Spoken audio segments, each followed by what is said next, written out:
Buenas noches Argentina, buenas noches Latinoamérica. Hace algunas semanas el antropólogo y sociólogo Pablo Semán dijo algo que incluso repetimos en este programa, muy representativo de la coyuntura política y electoral que vive la Argentina, y es la famosa frase de "Milei no tiene con quién perder", que vale o representa en verdad una metáfora que apunta a demostrar que en verdad hay una enorme orfandad de representatividad en la oposición. Este es el gran tema. Y podemos ir a un caso emblemático que demuestra uno de los tantos problemas que tiene esa oposición. En este caso, la principal, el kirchnerismo, el peronismo mayoritario, como se le quiera decir.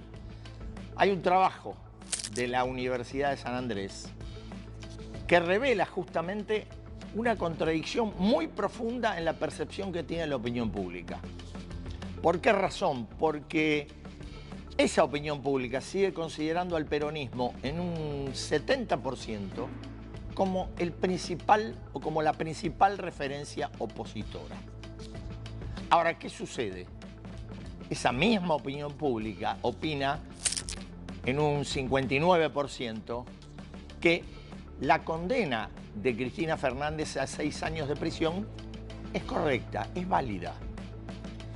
Entonces, aquí se plantea el interrogante. La opinión pública reconoce al peronismo como el principal representante de la oposición, pero a su jefa como una persona arrestada con buenos argumentos. Es decir, la oposición tiene un problema de liderazgo y tiene un problema de representatividad. En el caso hablamos del kirchnerismo. Y los problemas del kirchnerismo no concluyen allí, claro. Es cierto que se ha logrado, se ha convenido una unidad, más por una razón de espanto hacia el gobierno de Javier Milei que por convicciones genuinas para las elecciones de septiembre y luego las de octubre. En base a 3 líneas que se definen ahí adentro. Uno, la de la familia Kirchner, donde está la cámpora y Máximo, el diputado Máximo Kirchner. Otra de parte de Sergio Massa y la tercera del gobernador Axel Kicillof. Y es cierto que sortearon el problema de la confección de listas en septiembre, pero queda todavía abierto las candidaturas para octubre, sobre todo en 2 secciones determinantes de la provincia de Buenos Aires, la primera y la tercera, que juntas orillan casi 9 millones de personas habilitadas para votar. Y uno podría agregar un astillamiento más a ese cuerpo kirchnerista que se presenta hoy en la escena política. ¿Y cuál sería? Bueno, todavía no está definido de qué manera se presentará en las elecciones el dirigente piquetero Juan Grabois. Si lo hará dentro del conglomerado de Fuerza Patria o si en caso, como él dice, de que Sergio Massa sea candidato, optará por la construcción de una alternativa por fuera de la oferta pero kirchnerista. Y hay algunas otras cosas. Algunos otros que estaban afuera y no quieren quedar a la intemperie. Y podemos mencionar el caso del intendente Esteban Echeverría, Fernando Gray, que viene enfrentado a la conducción del PJ, al Máximo Kirchner incluso, y termina acordando con Fuerza Patria. O Juan Manuel Urtubey, un hombre que hace años, ex gobernador de Salta, un hombre que hace años viene luchando, o por lo menos eso fue lo que manifestaba, contra el kirchnerismo. Bueno, en su provincia armó una lista con el kirchnerismo en busca de una banca. Y un caso más reciente, se verá si es definitivo o es circunstancial. Osvaldo Jaldo, el gobernador de Tucumán, el hombre que ha sido muy colaborador de Javier Milei, terminó cerrando un acuerdo con Juan Mansur, viejo caudillo, patrón de Tucumán, que tuvo funciones públicas durante el gobierno de Alberto Fernández. Y el kirchnerismo no está solo, claro. El radicalismo también tiene sus problemas de fragmentación. El radicalismo tiene 5 gobernadores, pese a que en el plano nacional uno vea a una fuerza política casi anémica, pero tiene 5 gobernadores. Claro, Sadir de Jujuy, Cornejo de Mendoza, Zero de Chaco y Maximiliano Puyaro de Santa Fe. Ahora, ¿qué sucede? Bueno, sucede que hay 2, Puyaro y Sadir, que forman parte de un núcleo de 5 gobernadores que intentan un armado para romper la polarización. Hay otros 2, Cornejo, Zero, que van con la Libertad Avanza. Y hay un quinto, que es Gustavo Valdés, que por ahora se queda en un campo neutral hasta que se defina el último domingo de agosto la elección a mandatario provincial en Corrientes. En todos los casos, observamos una absoluta falta de congruencia política. Y sería injusto recaer sobre kirchneristas o radicales únicamente, porque las últimas horas también nos dieron algunas sorpresas en nuestros campos. Por ejemplo, el retorno del senador Fernando Poltroni a la Libertad Avanza, después de haber roto con el oficialismo en muy malos términos, acusando incluso al gobierno de Milei de ser solidario con Gildo y Franz en Formosa. O la reconciliación de 2 viejas amigas, como fueron y vuelven a ser ahora, con apetito electoral, Elisa Carrió y Graciela Ocaña. Es inevitable reparar en otro partido que está dividido entre aliado del gobierno y se verá si opositor al gobierno. Y hablamos del PRO. El PRO que tiene también gobernadores con distintas conductas. 2 de ellos, Frigerio y Jorge Macri, a una regañadientes sellaron acuerdos con la Libertad Avanza.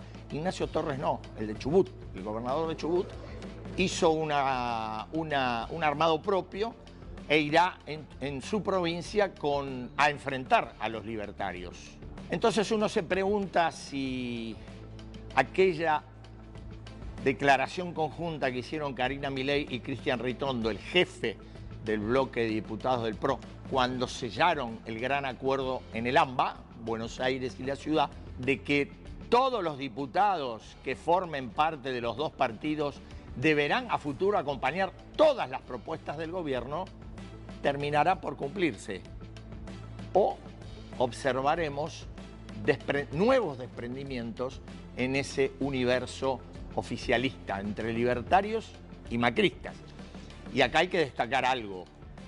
Por lo menos la punta de lanza de esta disconformidad la manifestó la diputada María Eugenia Vidal, que incluso hizo definiciones más allá de la pelea por una banca, hizo definiciones muy llamativas cuando habló de que ella no se promueve para ser antimileísta, sino posmileísta.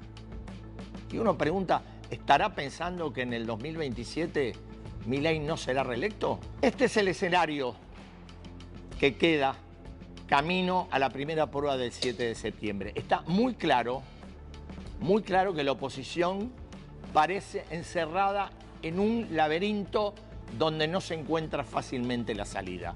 Pero también el gobierno, sobre todo por lo dijimos al final, no tiene todavía a mano las garantías para asegurar la gobernabilidad de los 2 años que le quedan de poder. Así empieza Datos de hoy. Y estamos urgente, vamos a ir a Lima. Nos está escuchando allá Carmen Alvarado. Carmen, buenas noches. Eduardo Van der Koy desde DNews, Buenos Aires.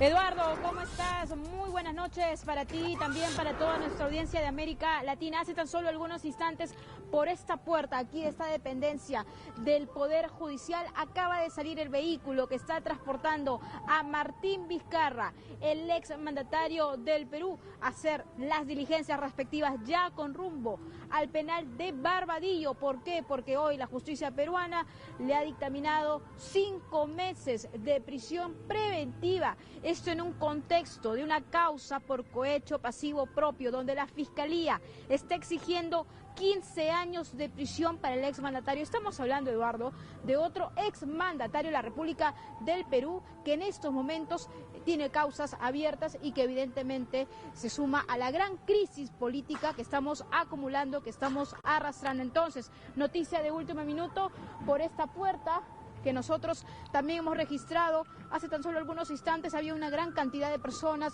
contingente policial en los alrededores, ya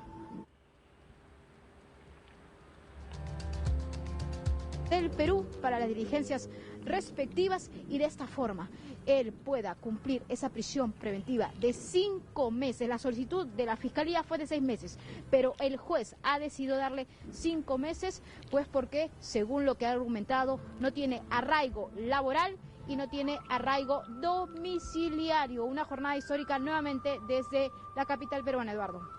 Carmen, de acuerdo a lo que vos decís, el juez estaría considerando la posibilidad de que Vizcarra se fugue, por eso le da una preventiva mientras se sustancia Exactamente. La definición de la causa. De acuerdo, exactamente, esa es la figura en estos momentos, porque le está encarando 15 años de prisión.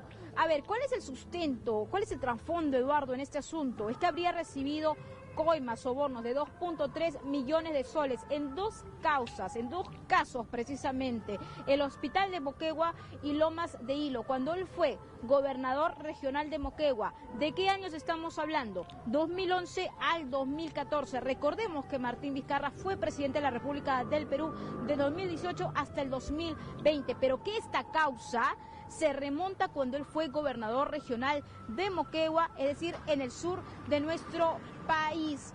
Ya en estos momentos tengo entendido, porque tenemos información también al minuto, que la camioneta que está derivando a Martín Vizcarra se acerca a esta dependencia, a este juzgado de preparatoria, de investigación en la avenida Iquitos. Y luego de eso, luego de varias horas, porque hay que cumplir con los protocolos, él podría ser derivado inmediatamente al penal de Barbadillo, donde se encuentran otros expresidentes, y podría ocupar la celda que se encuentra disponible tras el fallecimiento de Alberto Fujimori.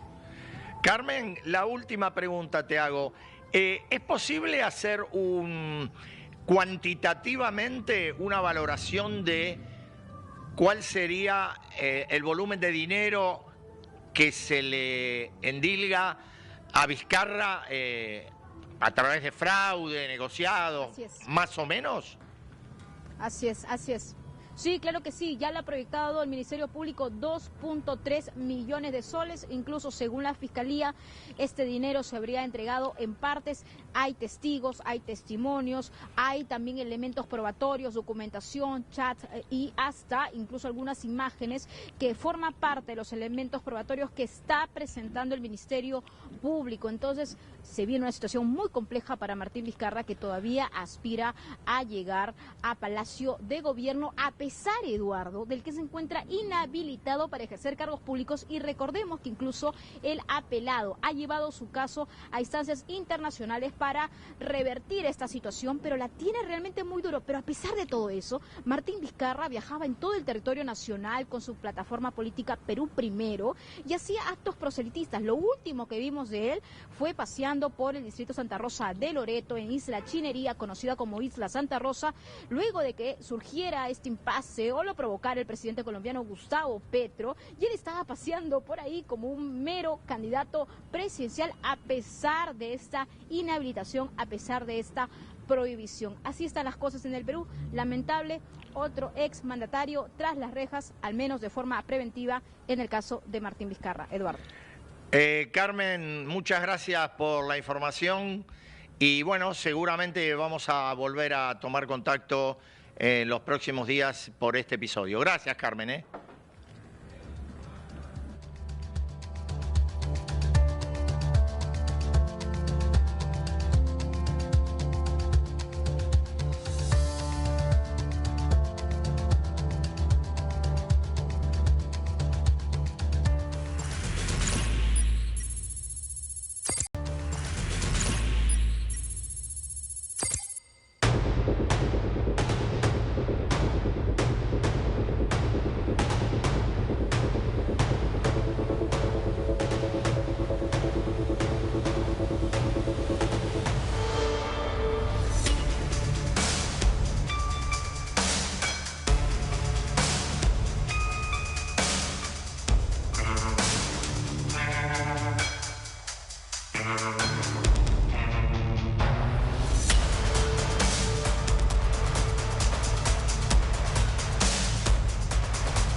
Bueno, esta noche ya estamos entrando en Argentina, por supuesto. Vamos a conversar con, bueno, una invitada muy representativa de la provincia de Buenos Aires, donde es el primer examen que tiene las elecciones en Argentina. Hablamos de Margarita Stolbizer, que está con nosotros. Vamos a hacer una pequeña presentación. Abogada, diputada nacional por la provincia de Buenos Aires, es lo que dijimos. Fue candidata presidencial en 2015, fundadora del partido GEN. Y como nosotros somos muy generosos, no podemos la fecha de nacimiento ni la edad. Margarita, ¿cómo estás? Gracias por el gesto, ¿qué tal? Bien, ¿cómo estás? Bien, muchas gracias por la invitación. No, gracias por venir. A ver... es muy amplio todo lo que hay para el temario que podemos conversar. Sí. Vamos primero por el tema electoral. Un par de datitos, ¿me permitís, con el tema electoral? Claro. No, para tener en cuenta, porque la provincia de Buenos Aires está frente a dos novedades realmente muy importantes. Por primera vez en todos nuestros años de democracia, la provincia de Buenos Aires tiene lo que se llama una elección desdoblada.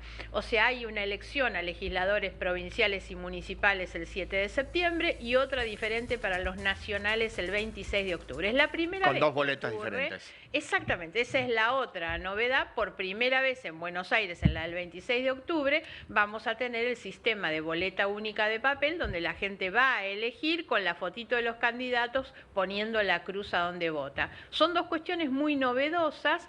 Yo creo que se debería haber aprovechado de una manera mejor el desdoblamiento para discutir los temas de la provincia, aprovechando justamente que al no haber un arrastre nacional, esa era la discusión. Bueno, pero hay un arrastre nacional.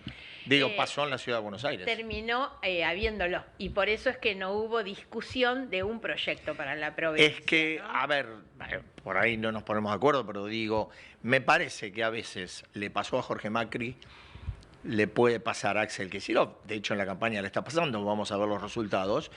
Me parece que a veces la dirigencia política construye imaginarios que la realidad no se los permite. ¿Es así? Digo, en un país que vive con semejante crispación y polarización la política cotidiana, es muy difícil que te permitan discutir cómo hacemos el bacheo en la ciudad o en la provincia de Buenos Aires. Sí, pero hay otras cuestiones, como puede ser el tema de la pobreza, la indigencia, los problemas de infraestructura o la inseguridad, para poner el foco en cuáles son los conflictos más importantes de la provincia de Buenos Aires, que realmente creo que nos están exigiendo un debate sobre la provincia de Buenos Aires.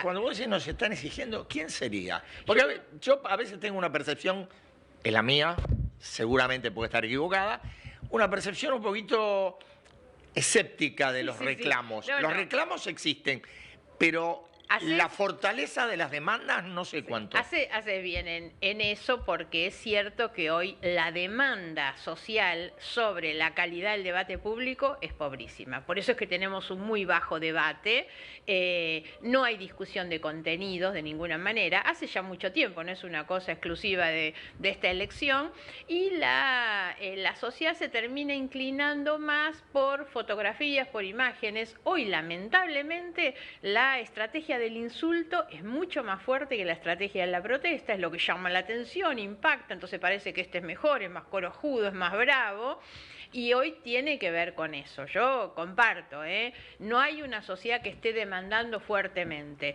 Ahora, creo que era una oportunidad para discutir un proyecto de poder para la provincia de Buenos Aires, sobre todo desde la perspectiva de quienes nos paramos en el medio de una polarización de los extremos, que han sido muy malos para la Argentina.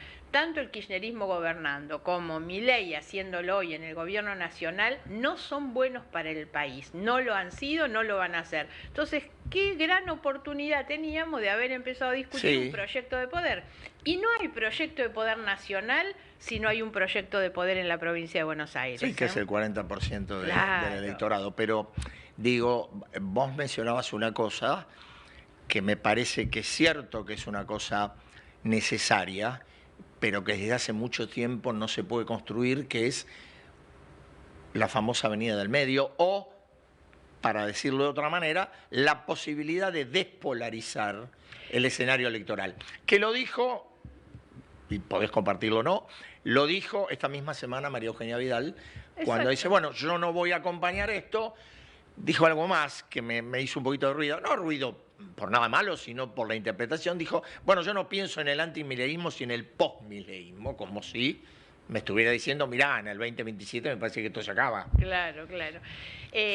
A ver, no, por supuesto que yo cuando digo hay una gran oportunidad de discutir esto, me parece que tenemos la necesidad de tener una mirada mucho más profunda que lo que se está dando. La discusión tiene más que ver con la descalificación del otro que no realmente con la posibilidad de promover o de proponer algo propio.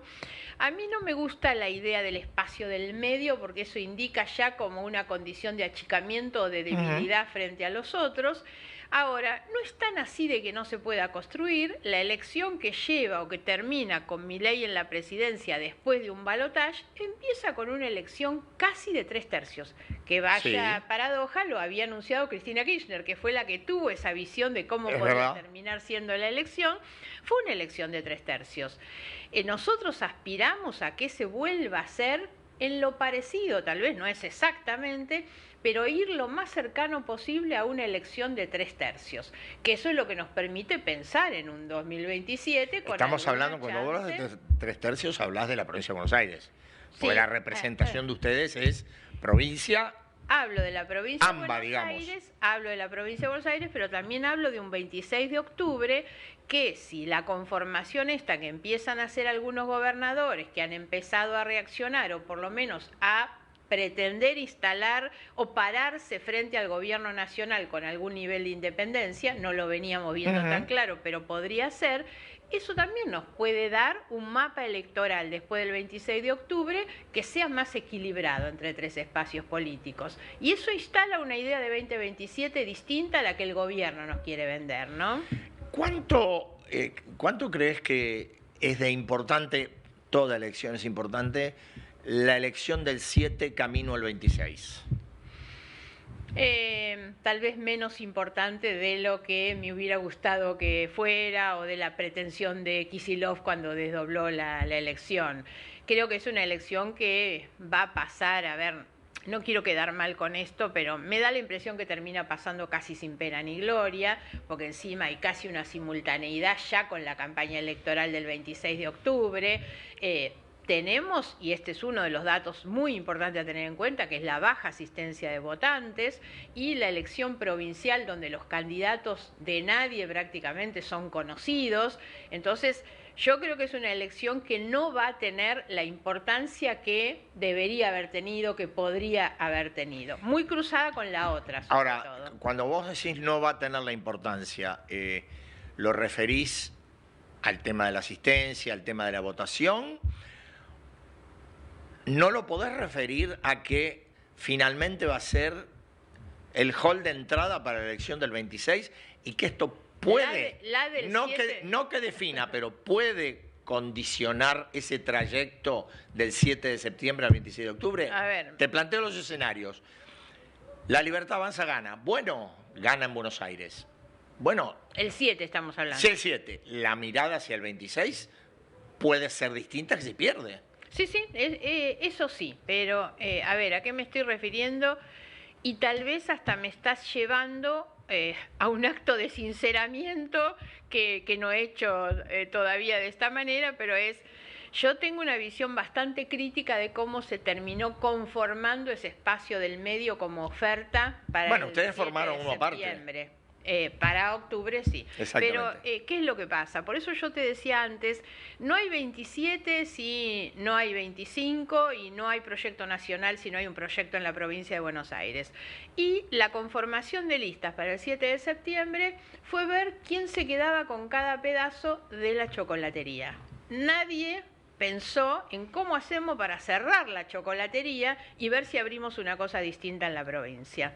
Esa es la mirada crítica que yo tengo sobre cómo se terminó armando. El espacio de poder que yo pretendo, digamos, lo que trato de impulsar es producir cambios serios, importantes. Si vamos a seguir con más de lo mismo, eso nos va a complicar muchísimo cualquier otra alternativa porque van a seguir jugando la gente entre los extremos de la polarización. Si algo debe demostrar este espacio, este tercer espacio, es que somos algo diferente, ¿no? Ahora, Y en términos de decencia política, sí. es yo creo que un paso importantísimo, porque la gente votó a Milei con la expectativa de que eso nos permitiera salir de la corrupción del kirchnerismo, y el gobierno de Milei a 1 año y medio de gestión muestra demasiados puntos oscuros en términos de transparencia. ¿cuáles, por ejemplo? Bueno, ni que hablar del escándalo libre. No, eso está, finalmente eso está, la ahí. comisión de diputados se Sí, estaría pero terminando de hoy conformar. me parece que es mucho más determinante la investigación de los Estados Unidos que la de acá. Acá la justicia va demasiado No, bueno, pero lenta. acá hay dos planos, la justicia y el Parlamento. Sí, el Parlamento limitado, el Parlamento no investiga los delitos, No. hace una investigación política y es muy importante porque yo creo que hay infracciones muy graves a la ley de ética pública, ¿no? Pero ese es un episodio y un escándalo que está en el punto. Bueno, la expresión de la ex canciller de esta semana es mortal, ¿eh? Ahora, no es la única, el episodio reciente de las valijas, del ingreso de las valijas, del avión. el funcionamiento del PAMI. Esas cajas negras sin controles, PAMI, ANSES, muy peligrosas y personajes realmente oscuros. No hay una vocación real de decir con estas cosas terminamos y este es un gobierno que termina y que realmente abre a la transparencia. Han limitado el acceso a la información pública de manera tremenda, han liquidado casi los organismos de control, no tienen ningún interés en que funcione la Auditoría General de la Nación, todos los sistemas de control, no quieren ser mirados y controlados de ninguna manera.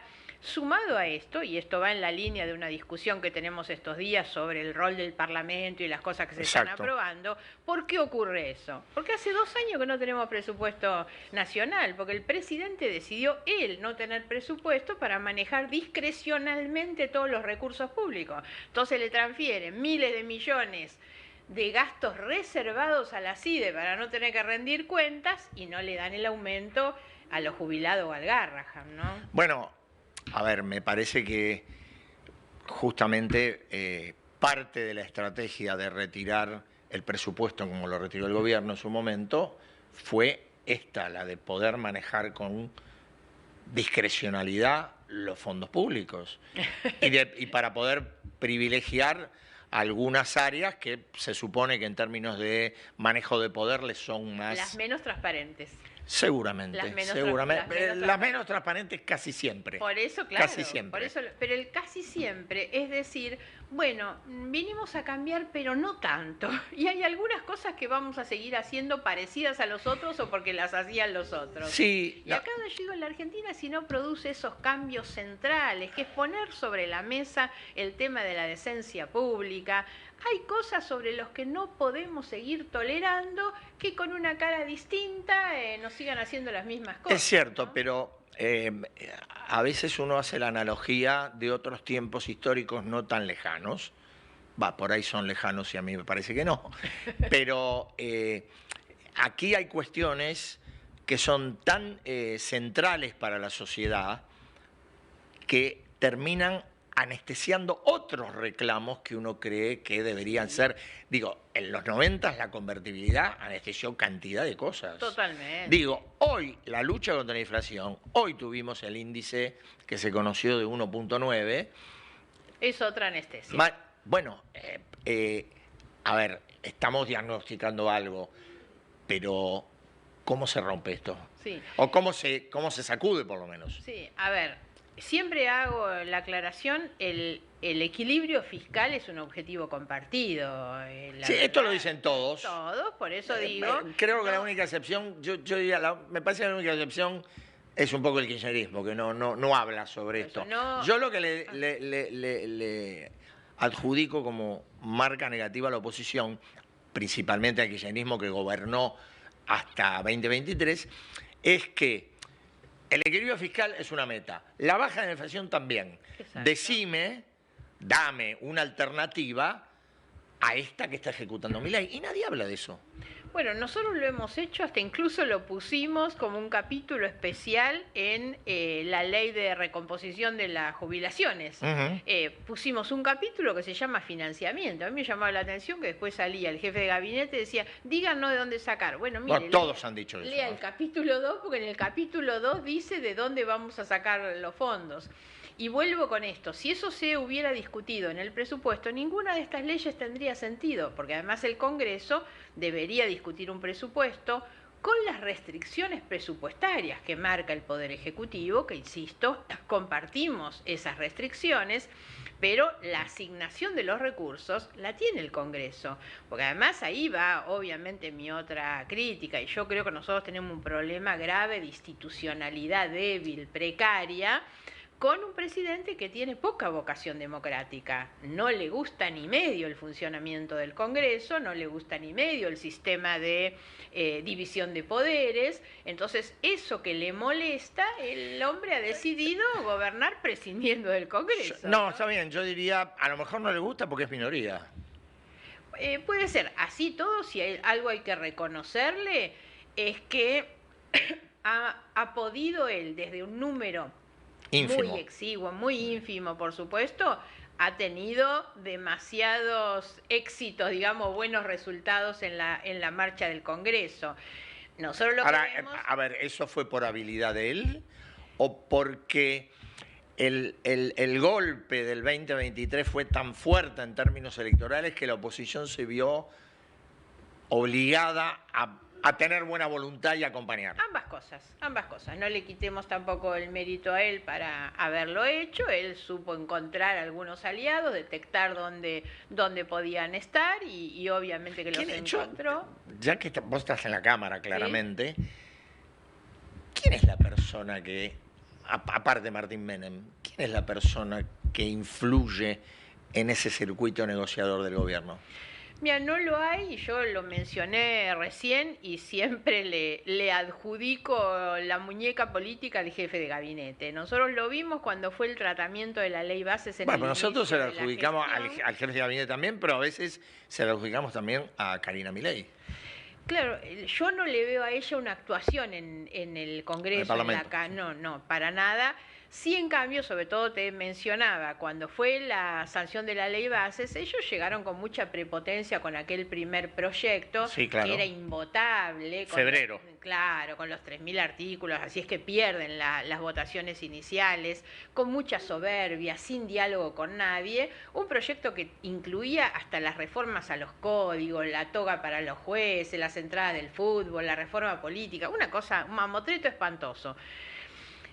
Fracasaron, se dieron cuenta y el jefe de gabinete inicia en ese momento una ronda de diálogo con todos los que no habíamos participado del diálogo anterior, incluso que habíamos votado en contra, y eso recompone en gran medida una relación, un vínculo, por supuesto, y terminan pudiendo sacar esa ley bases. Por supuesto porque desmalezaron todo lo que estaba afuera, acotaron, como nosotros le habíamos dicho, a lo que es la reforma económica, fiscal y financiera. Nosotros le dijimos, le hemos dado a otros gobiernos, limítense a declarar esa emergencia y sáquenme la seguridad, el Código Civil, la reforma política, y en eso vamos, pero yo le reconozco en eso que fue el jefe de gabinete, el que articuló el diálogo, trajo sus funcionarios, citaron, y siempre le he visto a él, no es casual, Francos es una persona con trayectoria y experiencia política, y me parece que es quien lo ha sabido hacer, incluso para atemperar muchas veces los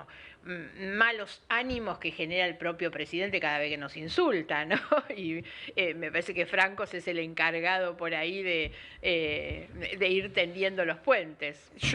Porque lo digo sobre todo, perdón, porque no he visto dentro del Congreso algún, digamos, algún articulador que yo diga, bueno, a este le deben las cosas. No lo hay. Y ha sido una carencia muy notable. Un bloque de La Libertad Avanza que prácticamente no tiene fuertes espadas en la conversación parlamentaria. No la tienen y no han querido tampoco. Son gente que ha llegado con mucha soberbia, sin voluntad de construir un diálogo, nada, ¿no? Yo siempre digo, para mí, de tanto tiempo en el Congreso, tuve un clic en los vínculos, digamos, de habiendo participado de debates de altísimo voltaje, pero siempre en un marco de respeto. El ingreso de la Cámpora hizo un clic en el Congreso. ¿Un clic en qué sentido? Y cambió totalmente cuando de esos debates de alto voltaje con respeto empezaron a los gritos a no dejar hablar al de la vereda de enfrente, los cartelitos, esas juras desopilantes que hacen, y los mismos chicos que después vas en el ascensor y no te dicen buen día. Eso marca. Y ahora con La Libertad Avanza se vuelve a dar una situación similar. Los que llegan con falta de preparación y con una soberbia tremenda, ¿no? Eso es algo que yo veo, el deterioro del debate político en un lugar como el Congreso y la falta de liderazgo muy clara. Me gustaría preguntarte, a un año y medio, que es lo que lleva transcurrido el gobierno de Milei, ¿qué es Milei? Según tu mirada, ¿qué es en términos políticos, en términos personales? ¿Qué sería? A ver, es bastante difícil descifrarlo. Voy a cometer seguramente... Bueno, siempre en la simplificación uno... El pecado de ser tal vez hasta... demasiado brutal en alguna cosa, ¿no? A mí me da la impresión que no ha dejado de ser o de querer ser el panelista de televisión que lo llevó a la presidencia de la Nación, ¿no? El que se paraba, yo tengo tan presente de verlo así alguna vez en la televisión y decir, ¿quién es ese? El presidente. Claro, el impacto de su presencia física y los gritos y los insultos fue lo que marcó una tendencia durante la campaña electoral para que él llegara a posicionarse políticamente, es lo que marcó lo distinto también de Milei. Y yo creo que él no ha sabido hacer ese paso a ser el presidente de la Nación. Entonces sigue jugando con el insulto, el personaje, muchas de esas cosas. Hoy en un nivel, a mí me da la impresión, y es mi mayor reproche que hay fuera de lo político, en aquel momento en la campaña yo ya decía, no me preocupan tanto las ideas de Milei, que haya una derecha muy fuerte justifica la existencia de una izquierda, la verdad es que eso no me preocupa. Sí me preocupa el nivel de violencia desde aquella campaña y hoy, que el presidente instala y que derrama. Yo estoy todavía espantada de haber escuchado un insulto ayer en boca de Guilar, por ejemplo. Quedé espantada. Sí, que no era para nadie del gobierno. Claro, el insulto. Quedé espantada, pero ¿qué es lo que me pasa? Empiezo a ver que hay como una naturalización del insulto, entre otras cosas porque, dicho de manera burda, grosera, garpa, cotiza y parece que queda bien o que con eso se consiguen adhesiones. Y es lo que el propio presidente instala desde ese personaje que hoy es presidente de la nación. Sin duda. La última. Desde un mismo lugar, yo te diría, ¿vos crees que el peronismo, el kirchnerismo tiene posibilidades de reciclarse sin la jefatura de Cristina presente y con la jefatura de Cristina en San José 11-11?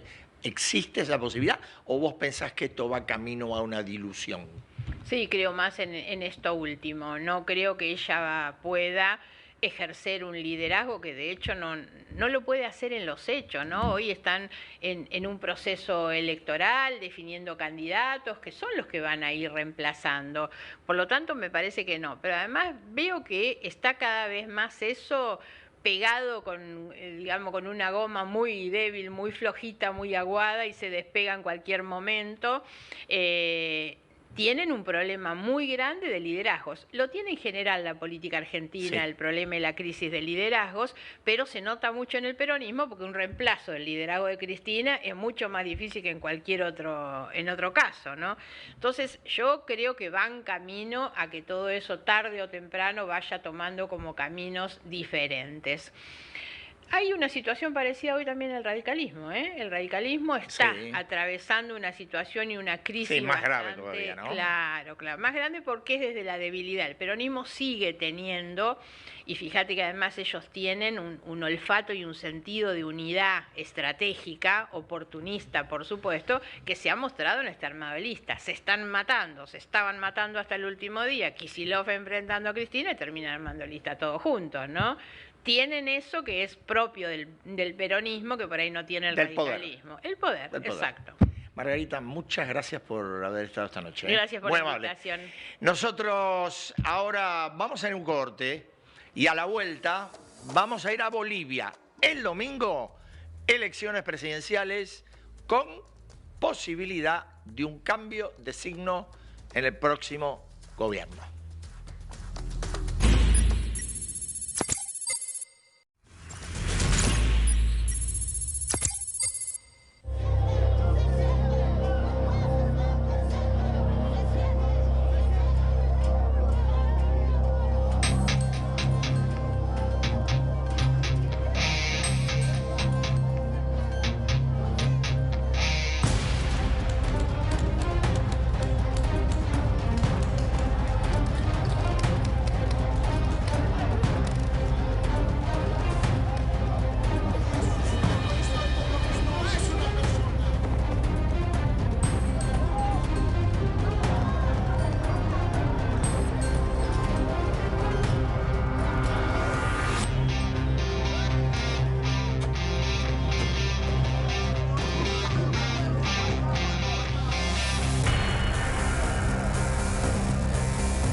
Dijimos antes, cuando despedíamos a Stolbizer, que vamos ahora a conectarnos con Bolivia. El domingo hay elecciones presidenciales, en medio de un clima que lo venimos describiendo en otras sesiones de datos, de muchísima agitación y muy probablemente de un cambio de signo ideológico en el próximo presidente.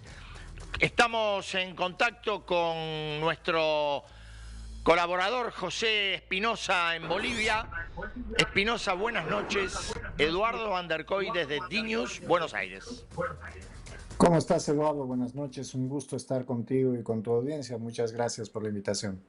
Un gusto saludarlo y preguntarle, a ver, son muchas las cosas para hablar sobre Bolivia. ¿Cuál es el clima preelectoral que hay de cara al domingo? El clima social me refiero. Mira, la conflictividad social, tú mostrabas imágenes de las movilizaciones de principios de año impulsadas por Evo Morales, que ha intentado en repetidas ocasiones ser incluido dentro de la boleta electoral por la Constitución y por varios fallos judiciales que ya se han dado en torno a la Constitución. Pues Evo Morales no ha participado en estas elecciones, intentó forzarlo a través de algunas movilizaciones, algunas de ellas evidentemente muy violentas, pero ya desde mayo, cuando inicia el proceso electoral, ha habido un consenso popular sobre que la salida a esta crisis económica, sobre todo que Bolivia enfrenta hoy día, no pasa por las calles, sino por las urnas. Así que, por lo menos hasta ahora, el clima ha sido relativamente tranquilo en términos sociales. Económicamente, evidentemente, el país está atravesando una situación mucho más compleja, pero todas las movilizaciones sociales se han venido suspendiendo en la medida que esperamos las elecciones del día domingo. Espinosa, una pregunta que nos hacemos todos conociendo cómo ha sido la evolución de la política boliviana y la economía también en los últimos años es cómo Bolivia y por qué, y usted fue, si no me que sí, efectivamente fue director del Banco Central, cómo y por qué Bolivia llegó a este punto tan crítico de falta de divisas, de falta de bienes exportables. ¿Por qué llegó a este punto? Mira, yo te respondo muy fácilmente. Fueron 20 años de una administración populista muy poco eficiente que pudo sostenerse con medidas que permitieron, por ejemplo, expandir el gasto público a niveles extraordinariamente altos. Hoy día el gasto público en Bolivia representa prácticamente el 90% del PIB. Pudo mantener un tipo de cambio fijo que hizo que la competitividad cambiaria de nuestras exportaciones caiga dramáticamente. Fue muy agresivo con la inversión extranjera directa y esto obviamente también fue deteriorando la capacidad productiva. Hoy día Bolivia ha dejado de ser el centro energético de la región. Hace 20 años atrás éramos el posible hub de gas de toda la región. Hoy día Argentina, con el desarrollo de Vaca Muerta, tiene ese lugar y Bolivia ha pasado a ser, por ejemplo, un país que necesita importar ya no solamente diésel y gasolina, sino muy probablemente otros combustibles. Entonces, esto ha venido de la mano de una gestión económica que estaba diseñada para otro momento de la economía mundial. En los últimos 4 años, la gestión del presidente Arce ha sido muy poco eficiente para ajustarse a este nuevo esquema de la economía mundial, con tasas de interés un poco más altas, con un esquema de países vecinos que empiezan a ser más competitivos a la hora de atraer inversiones. No es capaz de revertir la caída en la producción de gas y en consecuencia pues se van dilapidando, se van gastando las reservas del Banco Central y las reservas energéticas. Hoy día el país se encuentra sin la disponibilidad de divisas para poder proveerle al sector importador y también a la empresa petrolera que es la encargada de importar combustibles al país, y esto pues ha llevado a una situación de inflación cada vez más fuerte. Venimos de un país que tenía inflaciones promedio de 1 o 2% anual, hoy día estamos en el orden del 25% interanual, en el caso de alimentos arriba del 35%, y obviamente pues esto ha derivado en la situación que tenemos hoy día. Entonces, en definitiva, yo te diría que tiene que ver más bien con la incapacidad de, primero, una dirección de la política económica que no pensaba en el futuro, la época de Evo Morales, y luego, durante el gobierno de Luis Arce, la incapacidad de hacer los ajustes necesarios para adaptarnos al contexto nuevo.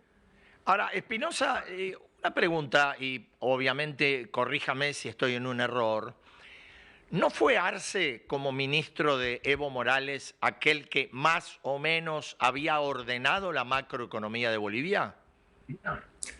Mira, mediáticamente hablando, ha sido una persona muy habilosa para asumir la estabilidad macroeconómica del país. Bolivia fue el primer país que sale de la hiperinflación allá por 1988 y fue el primer país de la región, después de la crisis de la deuda que enfrentamos en toda Sudamérica, que logra estabilizar su tipo de cambio en 1987. Es decir, la estabilidad macroeconómica ya existía en el momento de la llegada de Evo Morales al gobierno y Luis Arce al Ministerio de Economía. Lo que sucede es que en el momento que llega Evo Morales al gobierno, pues se encuentra con la maduración del proyecto de exportación de gas, tanto a Brasil como a Argentina, lo que introduce un salto muy fuerte a las exportaciones del país. Eso también coincide con la maduración de proyectos mineros muy importantes que prácticamente duplican el valor de las exportaciones mineras y el crecimiento sostenido del sector agroindustrial en el oriente del país. Todo esto genera una bonanza extraordinariamente larga de exportaciones. Durante prácticamente los primeros 10 años del gobierno de Evo Morales, la balanza comercial de Bolivia era positiva. Esto le permite al gobierno expandir el gasto sin caer en déficits, pero luego cuando esa situación de precios y de producción se revierte, el gobierno continúa con un gasto considerablemente alto. Eso fue lo que explicó en gran medida el agotamiento de las reservas internacionales del Banco Central. ¿Cuánto incidió, sobre todo en el último tramo de la presidencia de Arce, la disputa entre Arce y Morales en la profundización de esta crisis? Pues ha sido bastante relevante, es un buen punto el que tú tocas. Evo Morales, prácticamente desde el inicio de la gestión de Luis Arce, empieza a cuestionar su manejo político, sobre todo, acusándolo de ser muy lento en la persecución a los funcionarios del gobierno de la transición que tuvimos entre el 2019 y el 2020.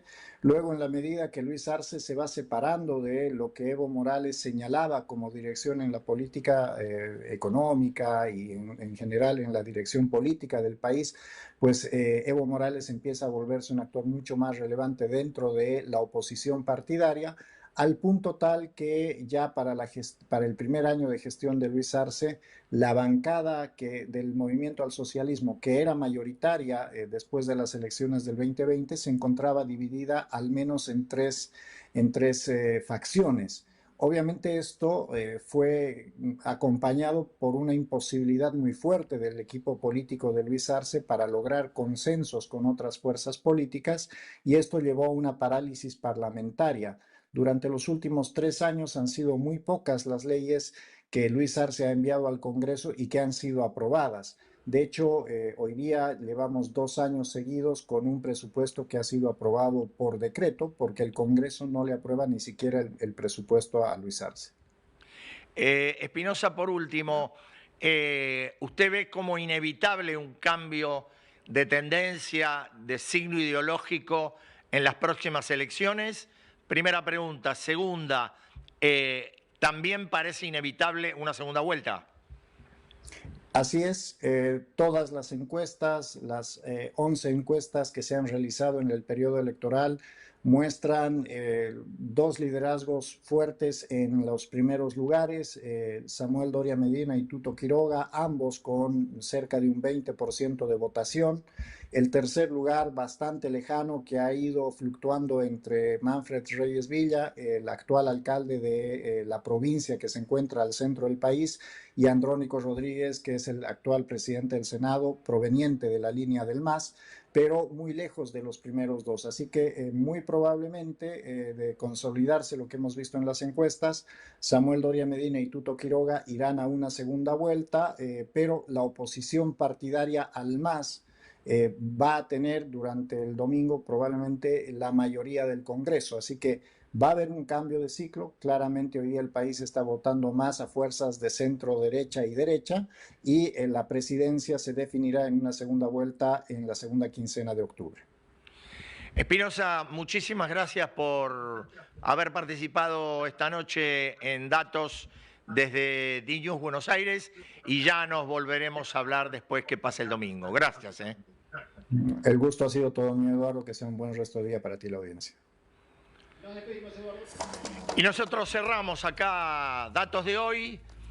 Como siempre, vamos a regresar el miércoles a las 21 horas de Argentina y Uruguay, 20 de Chile y Venezuela, 19 de Colombia, Ecuador y Perú. Buenas noches y gracias a todos.